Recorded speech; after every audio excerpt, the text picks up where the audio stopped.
오늘 이 본문의 그 장면의 배경은 장소가 가버나움이라는 곳에서 이루어졌습니다. 이 가버나움은 일전에 베드로와 안드레의 고향이었던 베세다와 비교해서 요단강을 중심으로 베세다는 우편이고 그리고 가버나움은 왼편입니다. 갈릴리 북부에 있어서 베세다는 동북쪽이고 가버나움은 서북쪽인데, 특별히 여러분들 저 지도에 보면 베세다라는 저곳의 오른편 쪽으로 메소포타미아에서 남방 애굽으로 내려오는 도로를 일컬어 트랜스 요르단이라 왕의 도로라 하는 도로가, 물론 요즘처럼 아스팔트가 놓여진 것은 아니고 당시에 그래도 당시 하이웨이와 같은 그런 통행로가 저 베세다 우편의 남북으로 이렇게 있었습니다. 거기에서부터 베세다에서 가버나움을 거쳐서 지중해로 연결되는 횡단도로가 있었는데, 그 중간 지점쯤에 바로 가버나움이 위치하고 있습니다. 당시 로마에서는 지중해를 통하여서 이 팔레스타인 땅에 해군 군함들이 도착하게 되고, 그래서 팔레스타인 땅 중앙부로 들어오는 그러한 통로로서 이 가버나움에 군사기지를 세웠다고 합니다. 오늘 본문의 주인공인 백부장은 이 지역의 로마의 군사기지의 책임자, 치안 책임자, 군사 책임자로서의 역할을 하는 이제 그런 사람이었습니다. 동시에 여러분들 아시는 대로 예수님의 제자 중에 레위라 일컬어지는 마태복음을 기록한 마태, 그가 예수의 제자로 부름받은 곳이 바로 이 가버나움인데, 그가 어디에서 부름받은지 아시나요? 그가 바로 세리였고, 세관은 요즘으로 치면 국세청에 근무하다가 예수님의 부름을 받고 제자가 되었습니다. 그러므로 가버나움은 로마의 군사기지와 함께 로마의 징수 본부였던 세관원이 있는 그러한 중요한 도시였습니다. 뿐 아니고 이 복음서를 읽어보면은 북부 갈릴리 지역에서 가장 큰 유대인의 회당이 있었어요. 예수님께서 자주 회당에 들어가셔서 말씀을 가르치시고 병든 자를 고치시는 기록이 나오는데, 그 또한 가버나움 회당이라고 알려지고 있습니다. 예수님께서는 여러분들 요단강에 오셔서 세례를 받으시고 자기 고향 땅에 먼저 들어가셨잖아요. 나사렛에. 근데 고향 사람들이 이전과 달리 예수님을 배척해 버렸어요. 심지어 어떻게 배척했냐 하면은 당신 가거라, 이게 이 정도가 아니고, 누가복음 제4장에 보면은 예수님을 밀어내어 낭떠러지에서 떨어뜨리려고 죽이려고 하는 장면까지 나오고 있습니다. 그래서 예수님께서 어찌할 수 없어서 선지자가 고향에서 접대를 못 받구나 하고 섭섭해 하시면서 고향 땅을 벗어나서 기거한 곳이 바로 이 가버나움입니다. 그래서 성경에 보면은 이 가버나움을 누가복음에서나 마가복음 또 마태복음 등등에 보면은 본 동네라고 지칭하기도 합니다. 본 동네, 예수님의 본 동네, 주로 많이 거주하고 활동하는 동네를 일컬어 본 동네라, 그것이 바로 가버나움이었고, 이곳은 베드로가 베세다에서 있다가 장가를 든 곳이 가버나움, 이곳에 처갓집이 있었고, 이곳에서 베드로의 장모의 열병을 고친 사건들도 나오고 있습니다. 여기에서 또한 세베대의 두 아들 요한과 야고보를 만나서 당신의 제자로 삼는, 그래서 이 갈릴리 지경에서 예수님의 주 무대가 어디냐 하면은 바로 오늘의 본문 가버나움이다. 이러다 보니까 예수님의 주 무대에서 이루어진 일들이 소문이 점차 퍼지게 되었고, 그 소문을 들었던 백부장이 예수님을 찾아온 것입니다. 찾아온 목적은 여러분들 오늘 본문에 나온 대로 시작하는 5절에 이렇게 되어 있습니다. 예수께서 가버나움에 들어가시니 한 백부장이 나와 간구하여 이르되, 주여 내 하인이 중풍병으로 집에 누워 몹시 괴로워합니다. 여기 특별히 이 백부장이 예수님에게 와서 내 하인이 하는 이 하인이라는 말은 당시에 노예 종을 지칭할 때 가장 많이 쓰는 단어가 뚫로스였습니다. 이 뚫로스는 말 그대로 핫발입니다. 그냥 조금 전에 말씀드렸던 것처럼 도구에 불과합니다. 서다가 병들면 내다 버리는 이런 것이 뚫로스인데, 근데 이 하인을 두고 뚫로스라고 부르지 않고 파이스라는 단어를 쓰고 있습니다. 이 파이스라는 단어는 집안에서 비록 노예지만은 주인이 사랑하는 노예, 그래서 자기 집에 일을 시켜도 아주 험한 일을 시키지 않는 그러한 노예를 두고 파이스라고 부르는데, 이 백부장은 이 병든 하인을 두고 뚫로스가 아닌 파이스라고 부르고 있다는 겁니다. 즉 그것은 바로 자기의 가족 같은 느낌으로 자기 집에 중요한 일을 하는 정도가 아니라 함께 밥을 먹고 함께 한 지붕 아래 사는 것과 같은 친근감과 애정을 가지고 자기 하인을 대해왔다라는 것을 보여주고 있습니다. 그랬기에 자기 하인 가운데 병들어서 고쳐야 되겠다라는 정도까지는 많은 사람들이 생각할 수 있겠지만, 그럴 때 주로 어떻게 합니까? 백부장 정도면요, 자기 수하에 부하를 보낼 겁니다. 너 예수님 좀 모시고 와. 그분이 병도만 고친다는데 좀 데리고 와봐. 분명히 그렇게 할 거 아닙니까? 여러분들도 그러시겠지요. 어느 정도 조금 지위가 높으면요, 중간 계층이 있으면 중간 계층에게 심부름을 시키는 것이 보통입니다. 그런데 이 백부장은 직접 왔습니다. 직접 친히 예수님을 찾아왔습니다. 이것이 바로 뚫로스가 아니라 파이스로 대우하는, 자기 가족처럼 대우하는 백부장의 선한 마음을 우리에게 보여주고 있는 것입니다.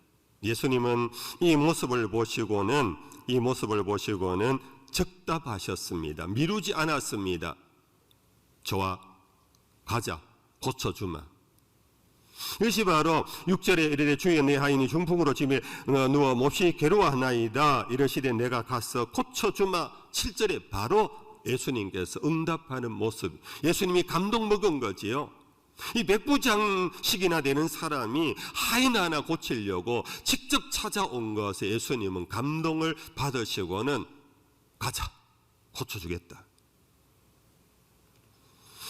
근데 여러분들, 예수님의 이 적답을 받았던 백부장의 또 반응을 한번 보십시다. 백부장이 어떻게 말합니까? 8절 9절을 우리 같이 한번 읽어보겠습니다. 백부장이 대답하여 이르되 주여 내 집에 들어오심을 나는 감당하지 못하겠사오니 나 말씀으로만 하옵소서. 그러면 내 하인이 낫게 싸움나이다. 나도 남의 수하에 있는 사람이요 내 아래에도 군사가 있으니 이들어 가라 하면 가고 저들어 오라 하면 오고 내 종들어 이것을 하라 하면 하나이다. 그런데 이 백부장의 태도는 정말 믿기워지지 않는 모습입니다. 하인에 대한 사랑을 표현한 것 그 정도를 넘어서 예수님을 찾아와서 예수님에게 대하는 태도가 심히 겸손합니다. 여러분들, 당시에 그 지역 치안감입니다. 예수님은 갈릴리 지역의 제사장도 아닙니다. 갈릴리 지역을 대표하는 유대인의 유지도 아닙니다. 그가 가버나움 회당의 회당장도 아닙니다. 파견대장으로서 그 지역의 유지에 대한 예우를 할 수 있는 것 아닙니까? 그런데 예수님은 전혀 아닙니다. 나다나엘이 말했던 것처럼 나사렛에서 무슨 선한 것이 나겠느냐고 했던 촌떡입니다. 그냥 광야에서 외치는 자에게 가서 세례를 받고는 나와서 소문에 병 고친다는 얘기 정도 있을 뿐입니다. 그런데 그 지역의 최고 권력자가 하인 때문에 찾아온 것을 넘어 예수님에게 대하는 태도가 갑시다, 제가 고쳐드리겠습니다 하는 말에 응답이 주여라고 부릅니다. 구려 이것을 로마 사람은 황제에게 부르는 칭호를 예수님에게 지금 부르고 있습니다. 그러면서 하는 말이 내 집에 들어오심을 나는 감당하지 못하겠습니다. 그런데 이 표현 이해가 되지요?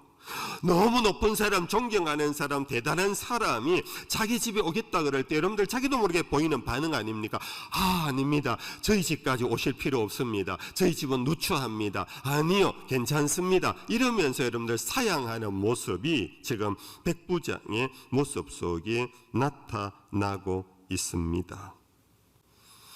여러분들 우리는 사람이요 갈수록 그렇습니다. 우리는 도구적 존재로 전락해 갑니다. 선생은 그냥 많은 지식을 갖고 정보 전달을 잘하면 최고의 강사가 되고, 운동선수는 여러분들 골을 잘 넣으면 되는 거고, 여러분들 예능인들은 그림을 잘 그리든지 노래만 잘하면 되는 겁니다. 목사는 설교만 잘하면 되는 겁니다. 오늘 이 사회가 점차 인간이 도구적 존재가 되면서 기능인으로 이해를 해요. 그가 인격적 존재로서 정말 품격이 있고 인격이 고상하며 정말 관계적 존재 속에서 더불어 함께 살아가는 그러한 존재 인식보다는 학생 공부만 잘하면 돼요.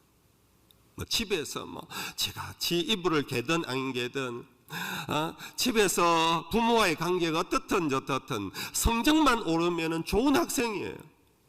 여러분들 죄송합니다. 여러분들 너무 심하게 여러분들에게 적용은 하지 마십시오. 여러분들 공부 이렇게 해서 공부 잘하는 사람들이 나중에요 너무나 이기적이고 너무나 자기밖에 없고 도구적 삶을 살기 때문에 자기 할 일만 잘하면 되지 관계가 완전히 무너진 사람들이 참 많잖아요. 이것이 오늘 우리 사회의 문제 중에 큰 문제 아닙니까?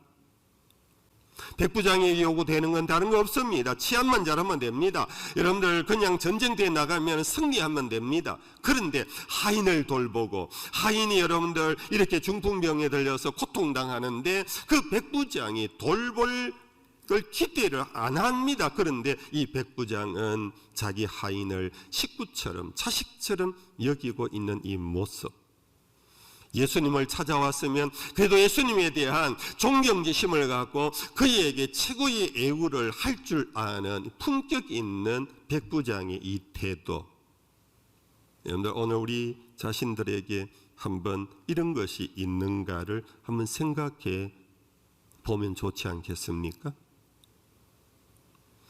여러분들 오늘 우리 한국의 개신교회가 지금 너무 사회로부터 지탄을 받고 있습니다. 특히 코로나로 인하여 집단 감염에 적지 않은 경우의 수가 주로 기독교와 관련된 그런 것이 일어나자 개신교 지긋지긋하다고, 꼴도 보기 싫다고, 저것들 없어졌으면 좋겠다고 그 이상의 폭언들을 SNS에서 많이 하고 있습니다. 물론 우리들은 억울합니다. 우리들은 그 모든 것에 합당하다고 인정하지 않는 부분이 더 많습니다. 그럼에도 불구하고 여러분들 우리는 스스로 우리 자신을 돌아보면서 왜 이렇게 됐지? 여러분들 사실 우리도 그런 면이 없지 않지 않습니까? 예배당이란 뭐냐? 도구적 목적을 생각합니다. 예배 드리는 곳이다. 교인은 뭐냐? 예배자들이다. 예배를 안 드리는 교인은 교인이 아니야. 예배당에 가서 예배 안 드리는 것은 이건 교회도 아니야. 예배당이 문을 닫아, 그건 교회 문 닫아, 교회가 아니야. 여러분들 우리는 이와 같이 장소도 우리 그리스도인의 존재도 이와 같은 기능적으로만 생각해 버림으로 인해서 오늘 우리가 대사회적 관계 속에서 여러분들 우리는 정말 요거를 얻어 먹을 수밖에 없는 점들이 많다라는 것을 부인할 수 없습니다. 물론 우리는 예배가 우리의 선부입니다. 사실 날 구원하신 예수님을 찬양한다라는 것은 우리의 최고의 우리의 삶의 목적입니다. 예배당의 최고의 목적은 예배를 위한 장소입니다. 그걸 부인할 자는 없습니다. 그럼에도 불구하고 예배는 우리들만의 잔치는 아니라는 사실입니다. 예배를 통하여 세상 사람들에게 빛이 되고 소금이 되는 선교적 목적이 예배 안에서 이루어집니다. 이제 백부장에게로 다시 돌아가서 한번 보십시다. 나는 당신을 감당해낼 만한 사람이 몸됩니다. 저희 집에 오지 마십시오. 그러면서 그 이유를 더 밝힌 것이 뭡니까? 이유를 밝힌 것이 다만 말씀으로만 하옵소서. 그러면 내 하인이 낫게 사옵나이다. 한번 따라 해주실래요? 다만 말씀으로 하옵소서.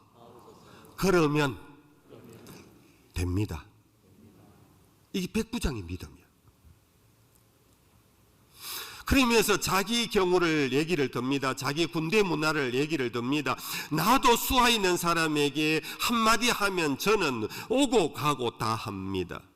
나는 신뢰합니다. 당신은 그러한 능력이 있는 분임을 나는 신뢰합니다. 저희 집까지 올 필요가 없습니다. 말씀만 하시면 다 될 줄로 믿습니다. 여러분, 우리는 흔히 그러죠. 하나님에게도 하나님, 정말 하나님 맞습니까? 그러면 좀 한번 해보세요. 나 형제 이 형편이 이런데 하나님 왜 아무 짓도 안 하고 계십니까? 나 정말 이제 지긋지긋합니다. 이제 교회도 싫고 하나님도 싫습니다 하고 떠나는 그런 사람들도 있잖아요. 오늘 우리 인간관계에서 내 좀 믿어보소 그러면은 네 하는 거 보고 그러잖아요. 그거는 믿는 게 아니야. 아예 이미 불신 속에 보는 거예요. 네 하는 거 보고. 물론 여러분들 그것이 전부 틀린 것은 아닙니다. 오늘 이 사회가 불신 사회이기 때문에 정말 하는 걸 봐야지만 믿을 수밖에 없는 그런 사회가 되고 있습니다. 그러나 오늘 이 백부장을 우리에게 등장시키신 하나님의 뜻은 예수님 당신 자체의 인격체를 믿었습니다. 여러분들, 예수님 그분을 믿던 백부장이었기에 그분이 무엇을 하느냐 안 하느냐보다 그분의 입에서 나오는 말을 믿게 됩니다. 그 말이 곧 행동으로 이어질 것이라는 것은 순서에 불과하지, 그는 바로 그의 믿음은 예수님에 대한 신뢰와 그의 말씀에 대한 믿음이 바로 이 백부장의 믿음이었고, 이것이 예수님의 마음을 지금 감동시키고 있습니다. 여러분들, 이 말을 들었던 예수님께서 10절에 예수께서 들으시고, 10절 한번 띄워주실래요? 예수께서 들으시고 놀랍게 여겼다 그랬습니다. 놀랍게 여겼다. 여러분들, 재미있는 생각 한번 해볼까요? 백부장이요, 예수님을 놀래킨 겁니다. 여러분, 우리가 살면서, 우리가 신앙생활 하면서 예수님을 놀래켜 본 적이 있다는 일들이 떠오른 게 있나요? 하나님이 날 보고 놀라워하는 일이 있었는지 생각해 보실래요?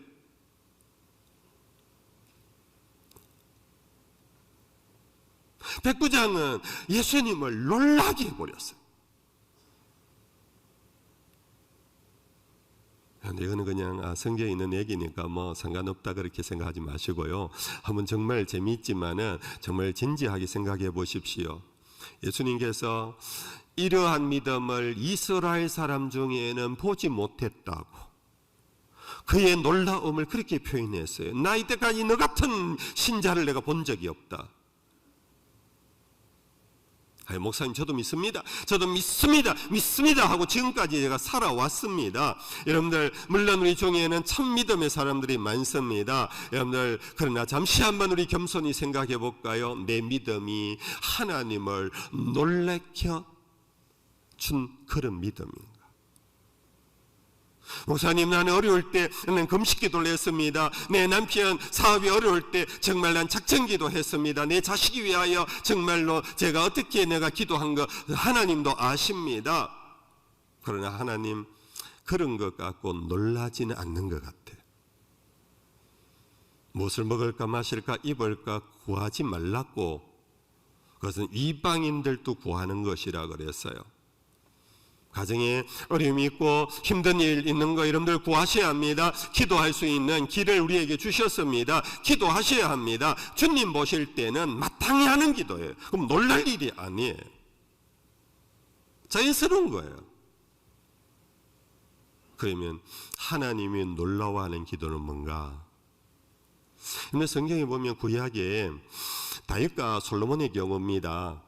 다윗을 두고 한 말이 하나님께서 내 마음에 합한 자다. 이게 놀라웠다 하는 그 다른 표현입니다. 또 한 분이 솔로몬입니다.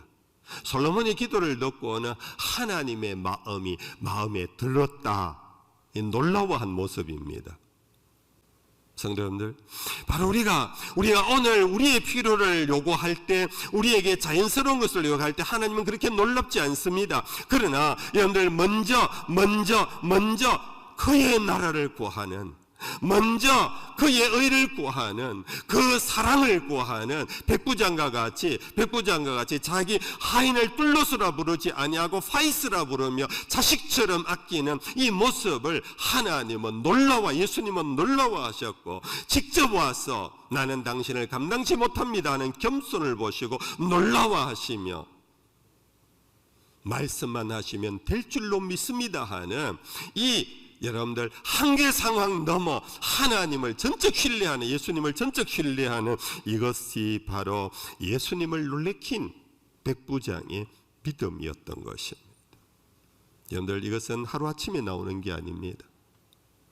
평소에 백부장은 하나님을 경외하는, 마치 사도행전 제9장에 나오는 이 고넬료와 같은 그의 어떤 영적인 사람이었는지 모르겠고, 예수님의 소문을 들으면서 벌써 예수님을 주라고 부르는, 그는 구원받은 백성이 된지 모르겠는데, 아무튼 이 백부장 안에 있는 이 믿음, 예수님까지도 놀라워한, 그는 평소에 하나님을 앙망하고 하나님을 사모하며 영적인 세계에, 자기는 군인이지만 군인의 힘에 무력으로 세상을 지배하는 그 너머 하나님의 통치력이 있다라는 것을 이 백부장은 인정했음이 이러한 대화 행간 속에 발견되어지는 참 믿음이 아니겠나 하는 것입니다.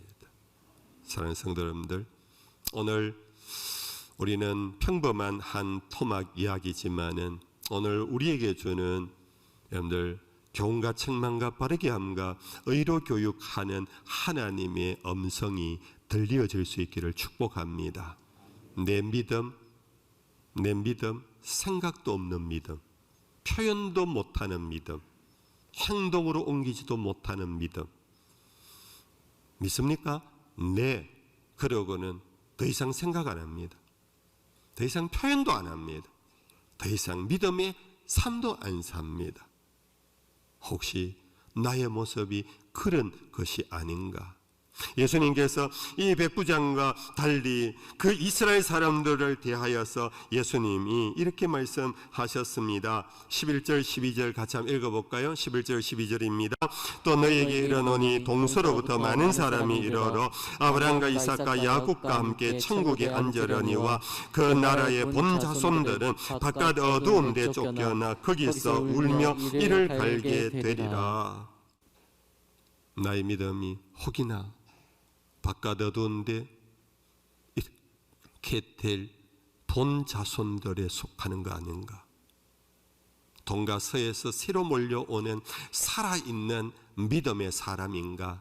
아니면 본자손이라고 말하는 나는 교회 오래 다녔다라는 본자손 속에 산것 같으나 그 속에 믿음이 죽어버려 있는 당시의 유대인들의 자리에 내가 앉아 있는 것은 아닌가? 말씀을 맺겠습니다. 이제 예수님께서는 이 백부장을 향하여서 13절 마지막 말씀입니다. 예수께서 백부장에게 이르시되 가라, 내 믿음대로 될지어다 하시니 그 즉시 하인이 나으니라. 여호와를 앙망하는 자에게 일어날 기적들입니다. 하나님을 참으로 믿는 신뢰하는 신자에게 오늘 또 일어날 기적들입니다. 성도 여러분들, 오늘 왜 기적이 없느냐 하면 하나님이 주무시기 때문이 아닙니다. 세상이 오늘 과학시대가 되어버렸기 때문이 아닙니다. 예수님 말씀에 인자가 올 때에 참으로 믿는 자를 보겠느냐? 믿음이 없기 때문입니다. 백부장과 같은 이 믿음, 그 자리에 오늘 또 기적은 일어날 줄로 믿습니다.